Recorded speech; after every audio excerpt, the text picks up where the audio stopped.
It's a mystery still looming over the Hampton Roads community. Prosecutors are disappointed with today's result. Hello, everyone. Welcome back. Or if you're new here, welcome. My name is Amanda, and we talk about all things true crime here. So make sure to like this video and subscribe. Don't forget to ring the bell because I do not post on a regular schedule because life can be crazy, but I do try to post often, especially shorts when I want to give you just a little update on some current cases. An example of that would be I just released a short a few days ago or whatever, maybe pre-COVID. I'm not even really sure. But it was Paul Flores was found guilty back in October 2022, but he was just recently sentenced for the murder of Kristen Smart in 1996. He was sentenced to 25 years to life. So I put out a quick little short just letting y'all know that sometimes we all don't have the time to follow cases every day like that. But we are not here to talk about Kristen Smart. Maybe someday I will cover her case, but today we will talk about Orrin and Orson West, if you haven't noticed by the thumbnail and the little names on the bottom. So Orrin and Orson West are missing out of Bakersfield, California, or they were really reported missing out of Cal City, California, but we'll get into that. Before we jump too deep into the case, I want to know in the comments if you've heard this one before. I feel like the reporting on this is very slim. I've been trying to follow it every day as they're in pretrial hearing mode, and we're waiting on some motions to get some evidence thrown out. However, I haven't really heard too much about this other than in a few of the true crime community spaces. So I want to know, is this something you've heard about before you clicked on the video? Now, as I said, we are going to be talking about Orrin and Orson West. So I want to start off by talking about who they were. 4-year-old Orrin West was born Cinsere Pettus. Again, I'm terrible with names. On August 4th, 2016, to his mother Ryan Dean and his father Charles Pettus. His little brother Orrin, born Classic Pettus, came into the world on June 11th, 2017. Now, just to keep the flow of the video, we will be referring to the boys as their adoptives' names, Orrin and Orson West, which were given by their adoptive parents, Trezell and Jacqueline West. Although I feel like given the choice, I would rather be referring to them as Classic and Cinsere, just given the things we're going to talk about in this video. However, the news and court documents refer to them as their legal name of when they disappeared, Orrin and Orson West. So that's what we'll go with. So how did the boys end up in foster care? According to their biological mother, who would go on to file a lawsuit, we'll cover that later, but in this lawsuit, she did go into detail about how in 2016, when Orrin was just 3 months old, he was removed from his parents' care. Ryan said that she came home from work to her son uncontrollably crying, so she decided to take him to the ER, where they informed her that both of his legs were broken, but he did not have any other injuries. The hospital called Children's Services as a staff thought, due to these injuries, that the child was being abused. According to Ryan, after Orson was born in 2017, they did remove him from her care as well, stating that they like to keep the siblings together. Now, due to this case being ongoing, we really haven't heard anything from Child Services from California to explain why the boys were removed from their mother's care. Now, I'm hoping as we get to trial, we can get some sort of information just to clarify that if this is true, were her rights severed illegally? Was this more to than what she's saying? Now, I'm not saying there is or isn't, but there are two sides to every story. So hopefully during the trial, we can get some more information on how they came to be in the West's care. So both children, Orrin and Orson, were put into the foster care system together. The boys would end up being placed with the Wests in 2018, and then they would eventually be adopted by them in 2019. At the time that the boys were adopted, the Wests did have 2 biological children and 2 adoptive children, all boys. So now once Orrin and Orson came into the home, that's 6 boys. Not saying that's bad, but that's a lot of boys.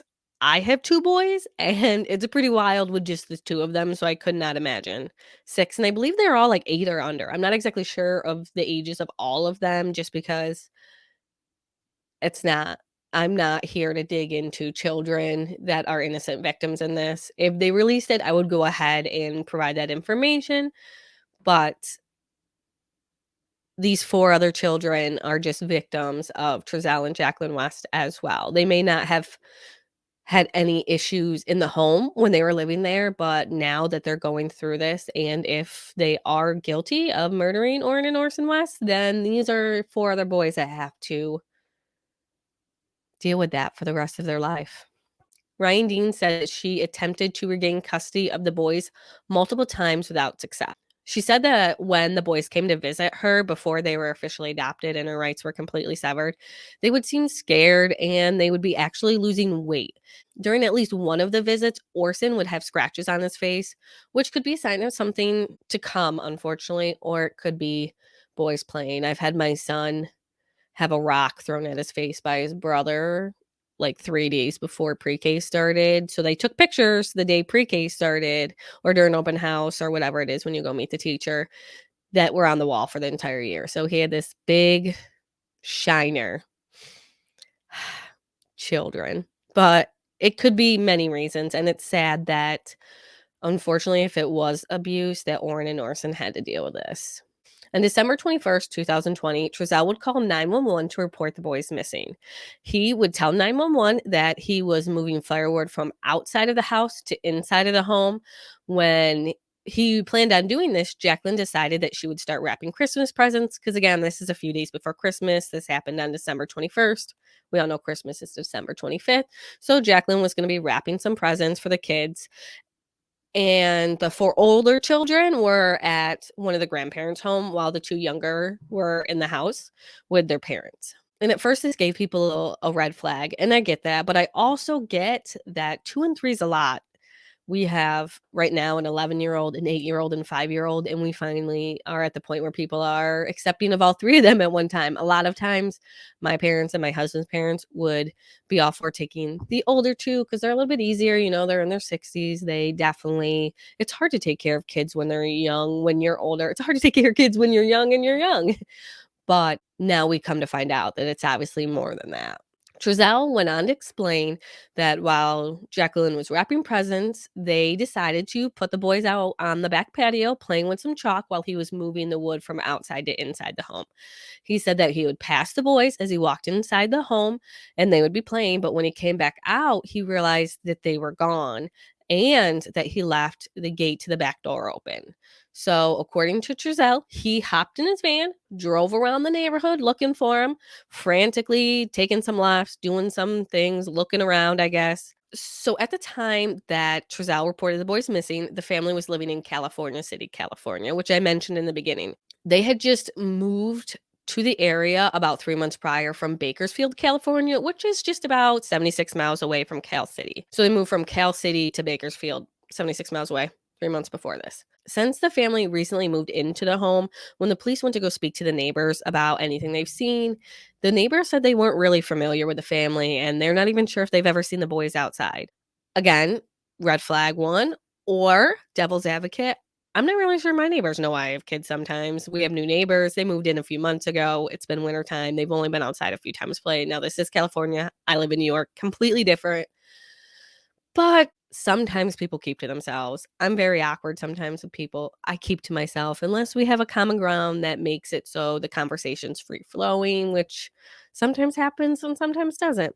Just saying, 2 sides, every story. But that's what, 2 red flags as of right now? So the Monday night that they reported missing, police and volunteers would search the area near their home where the boys could have walked, like out the back gate into the neighborhood. They went ahead and searched the neighborhoods. Canines came in that same night to use the boys' scent to try and locate them, but the scent dogs were only able to locate the scent inside the home, but for some reason they weren't able to track it outside the home. Kind of a red flag. We can discuss that later. So that's maybe 3 right now. At about 8 p.m., the Cal City Police released a statement to the news providing a description of the boys. However, at this time, they did not release their names or their photos. After some time, both of these would be released. I'm not sure if they were just trying to get the information out as quick as possible and they didn't have photos. I know I did see that allegedly the parents, Trezell and Jacqueline West, did not have updated photos on their phone of their kids, which I can't imagine. Another red flag if that's true, because I have too many pictures of my kids on my phone, if that can be a thing. It is, because they're duplicate. I need to go through my photos. Anyways, like I said, after some time, the photos would be released. The media released that Orrin was last seen wearing a black sweatshirt and gray sweatpants, standing at about 3 feet tall and weighing roughly 35 pounds. While his brother Orson was last seen wearing a black sweater with black or gray sweatpants. He was about 2 feet 5 inches and weighed about 40 times. Both boys are African American with black hair and brown eyes. Now, if you're watching the video of this on YouTube, you can go ahead and see photos through this whole thing of what the boys look like. However, if you are listening to the audio, I'll go ahead and post some pictures of the boys, obviously, on my True Crime with Amanda Facebook page. If you want to see them, you can go ahead and find me over there. Anyways, so back to the story. The following morning, Tuesday, a search would begin with daylight, and police would get search warrants to search the family home and seize the family van. It would be on Wednesday, December 23rd, so 2 days after the boys went missing, that Trezell and Jacqueline would end up doing a news conference. However, to say the least, I think this news conference is pretty awkward. I'm going to go ahead and put footage in here. We just want to thank everyone in the community for all the support we've seen. We've felt so helpless, and seeing everybody out here really looking and helping out really means a lot. So, tell us what happened the night the kids went missing. Okay. From our yard. Okay. It was cold. I was gonna make a fire. There's a lot of wood in this area right here next to our house. I opened up the back gate. I'm throwing wood, bringing it inside the house. My wife's inside. She was actually wrapping gifts, so we thought it was a good idea that our youngest two would go outside and play with chalk on the back patio. Do not let them go on the dirt in the backyard. We keep them close. They was playing with chalk, and I came in the house. I saw them there. I went in the house. I came back out. I didn't see them now. I immediately went back in, asked my wife, did you see the boys? She said, no, they should be outside playing with chalk. I said, well, I didn't see them, so I came back outside and I started searching my backyard. I searched the whole thing. I realized that I left the gate open, and I panicked, came inside the house, searched the house, me and my wife. Once that didn't pan out, I got in the van. I looked down the street, both directions. It was getting dark, getting cold, and I got in the van and I hit a bunch of corners. I went down this street. I turned my light on. I searched. I called their names. Talked to a gentleman on the street on the other side over there. He didn't see anyone. So then I came home and I told my wife we need to call the cops. It's getting dark and I need help. We gotta get going. So I called the cops. Cops came. First thing they did was tell us to stay in the house so they can get a hold of us. And they had us just sitting there, and we wanted to keep searching. But everybody came out in droves, and I wanted to thank you guys that night, but we couldn't go outside. The cops told us the best are out here. The best are out here searching, and we appreciate it, and nobody ever we could never talk to anybody, and that was the issue. We just want to thank everybody. We really want to thank you guys. Please, if anybody has seen them, please call, let somebody know. Call the cops. Call California's the city police department. Call them and let them know what you've seen, if you see anything. Our boys, they are going to be rambunctious, okay? They are going to be here in this area. And I really would like to go in the houses, but it's not because I want to invade people's privacy. I just want to know if make sure. That's it. Because I don't. Oh, go ahead. I'm sorry. If you got any questions. Oh no, you're good. Oh, okay. I was just gonna say, this is the first time we're hearing from you guys, and I can't imagine what you guys are going through. I can't even fathom it. For you guys, for people who are thinking that there's some kind of foul play involved. We just spoke to the biological mother. She says she had a conversation with you guys, and that she thinks there's some kind of foul play involved. That she thinks you guys did something. And that's understandable. What's your response to that? That's understandable. I would think the same thing. Yep. I mean, that's exactly the point. And if we can find our babies, then guess what? That's no. And that's all I want is to find our babies. That's it. And I talked to her this morning, and I really wanted to tell her that I am completely sorry because we were entrusted with her children, and they came to us, and they became our children, and we named them, and they are our children, and so we want them back. So please, if y'all could get back on what you guys are doing, we should be able to get a hold of somebody, but they took all of our tech, so they wanted to I guess, just rule us out, which makes sense. That's part of the investigation. So that's pretty much it. Have you guys, you talked to the police all last night. Yes. What, so you guys willfully gave them your Everything. technology, Yes, the car. yes. Did they get how did they get a search warrant? Did you guys? I no don't see idea. why they got one, but they got one. We Yeah, would have they let them didn't take need one, anything. but- We would have let them take everything. We let them come in and search with us. We asked them to come do that. What did they take? Just tech. And that's it. Like our phones. From the house though, did they?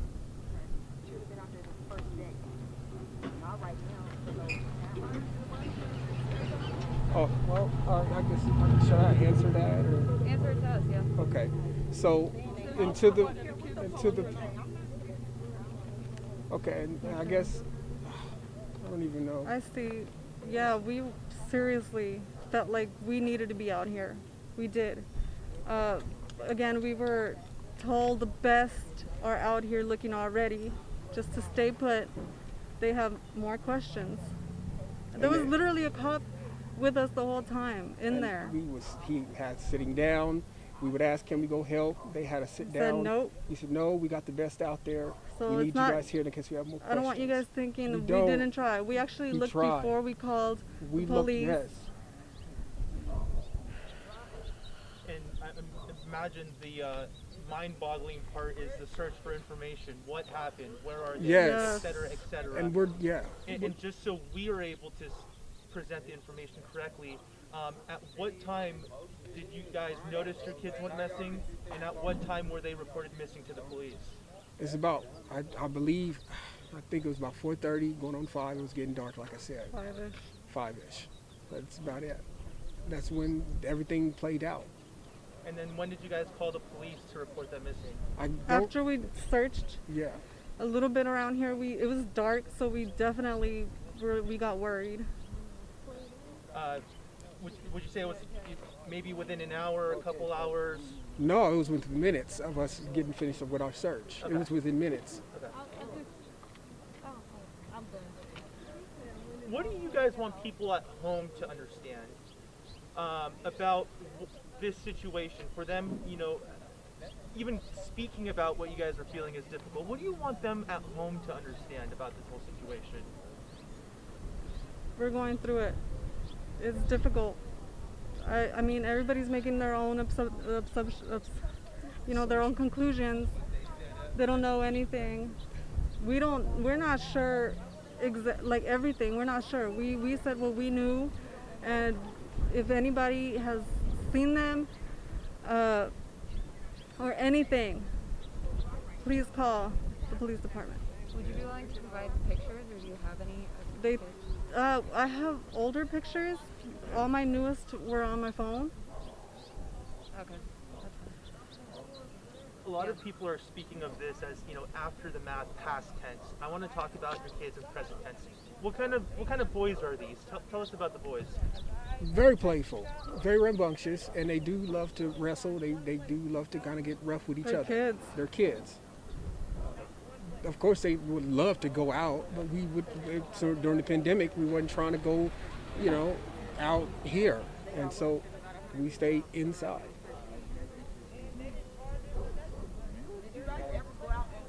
Yes, we did. We searched before we called the cops. That's what we were saying. What time did they come up missing? They came missing right before it got dark. And then we called. I searched the property. I even drove around this neighborhood right here. I even talked to a gentleman on that side, one of those streets over there. I said, "Did you see some little black kids?" You go that way looking for them? That's the way I was gonna come. But when I came back home, I decided to call the cops because it was dark. They couldn't have got away that fast. And why did it take 2 people to go in the house and leave 2 kids out here by themselves? It should have been 1 parent going in and 1 parent right here watching the child, not 2 parents going in the house and leaving 2 little kids out here by themselves for 10 minutes. No, they were in the backyard, and the back gate was open. Out the backyard. And the back gate was open, and I was getting wood from this lot So you guys here. been unresponsible and left the gate open, left some little kids outside with the gate open. All right. Sorry, you guys were talking about your boys who you're, I understand. For a mother's intuition, I know you were saying, and we'll get your names after this, but you were saying how you feel like they're in this area. Do you feel the same way? And what is the intuition? What is the sense you get? What do you think happened to your boys? Do you think someone took them? Do you think they're lost? Do you think? Yeah, definitely. I definitely know they're not walking around. They're not that kind. They do not just roam around. These patches. They definitely, I think definitely would have been picked up or something. That was my assumption. Have they ever taken off of the yard Nope. before? No, Nope. They've never taken off no. before? During the interview on the 23rd, the one that I just hopefully was able to put in and figured it all out, Jacqueline hints at someone possibly picking the boys up as they just don't wander off. So I just want to take a second and share this. According to the National Children for Missing and Exploited Children, they said that non-family abductions, so someone that's not a family member, someone that, isn't close to the family, make up less than 1% of the 3,000 cases that took place in 2020. So although this was her theory, it may seem rather slim that this actually did happen, but 1% makes it a slim possibility, I guess. Although I think we all know what happened here, sadly. On December 29th, 2020, the Cal City police chief would tell media that they suspect foul play and that the police found nothing during the search of the West home and backyard that would indicate that they were involved with the foul play. However, it's at this point that police believe that something did happen to the boys. A reward would be offered around this time for any information that would either lead to the boys or an arrest in their case. It first started out around $30,000 from extended family of Jacqueline and Trezell West. However, after more donations from those in the community, business owners, it would eventually reach $125,000.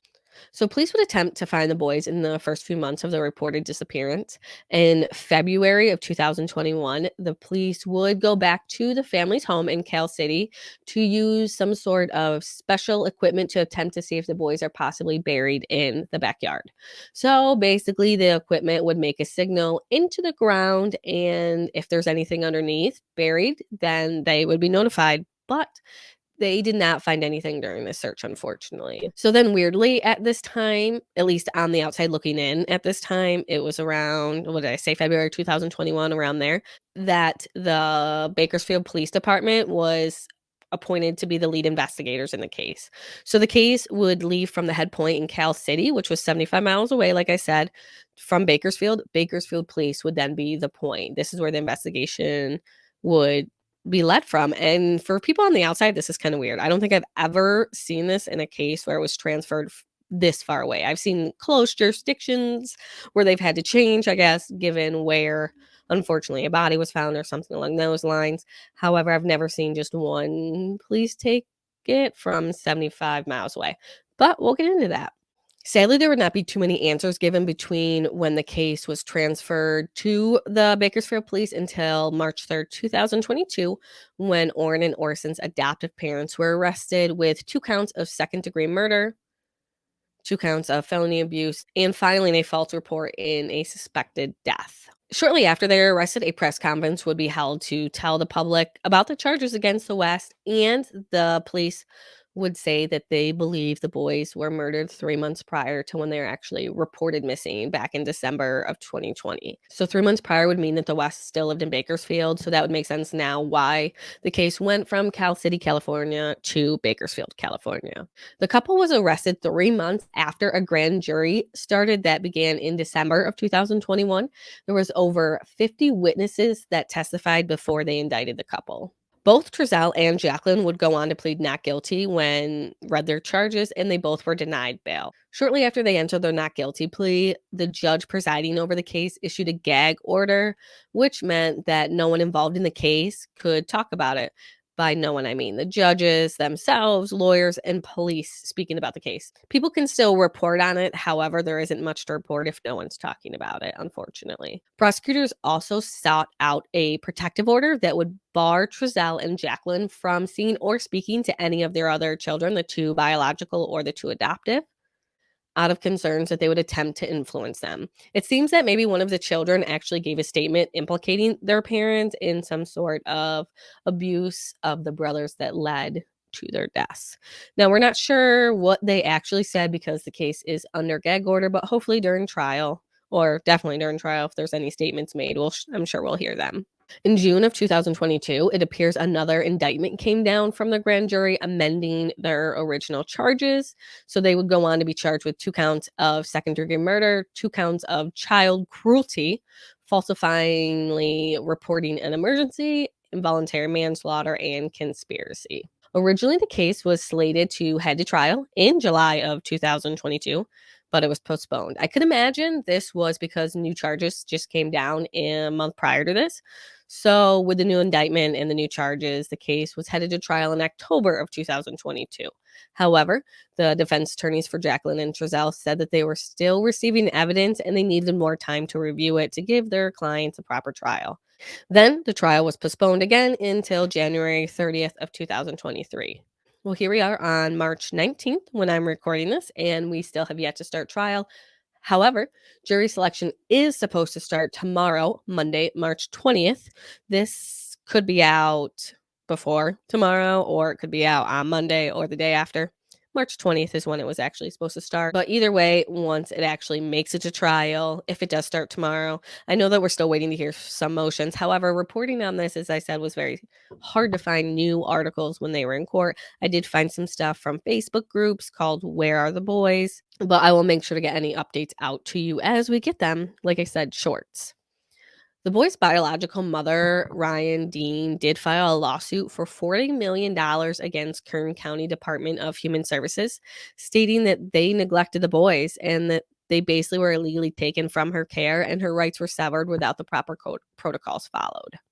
Another lawsuit was filed by Orrin Orson's grandfather. I believe it's their paternal grandfather because the grandmother was with the lawsuit with Ryan Dean. However, their grandfather stated that he was not given proper notice of the adoption and that he did request to take the boys and this request was ignored. However, the case was dismissed from my understanding. I'm not sure how much legal grounds he had as the grandfather. I know Ryan Dean, she was required to refile paperwork. I'm not exactly sure where hers is. I couldn't find too much on it right now. I'm sure they're waiting to go to trial with Jacqueline and Trezell before anything else can be done. So that's really where we're at with this case. Jury selection, like I said, is supposed to start this week. Opening statements are expected to begin on March 28th. Closing statements are slated for June 1st, with the jury deliberating starting on June 2nd. Which is like quite some time away. I don't know. We'll see how long the trial lasts. That's a pretty long trial. If we're gonna go that long, we'll see. So I'm gonna wrap it up here. Make sure you subscribe to the channel, like I said, to be notified of any updates in this case or other true crime cases. I like to cover new cases, old cases, known cases, unknown cases, solved cases, unsolved. Just make sure to like the video. Really helps out the channel a lot, and I really appreciate it. If you have made it this far, just know that I truly appreciate your support. And I'd love it if you could follow me on social media. My links will be in the description box, along with any sources that I use to research this case. There are ways to support the channel, like if you want to buy me a coffee or something like that. But until the next video, stay safe out there. The world can be a really ugly place.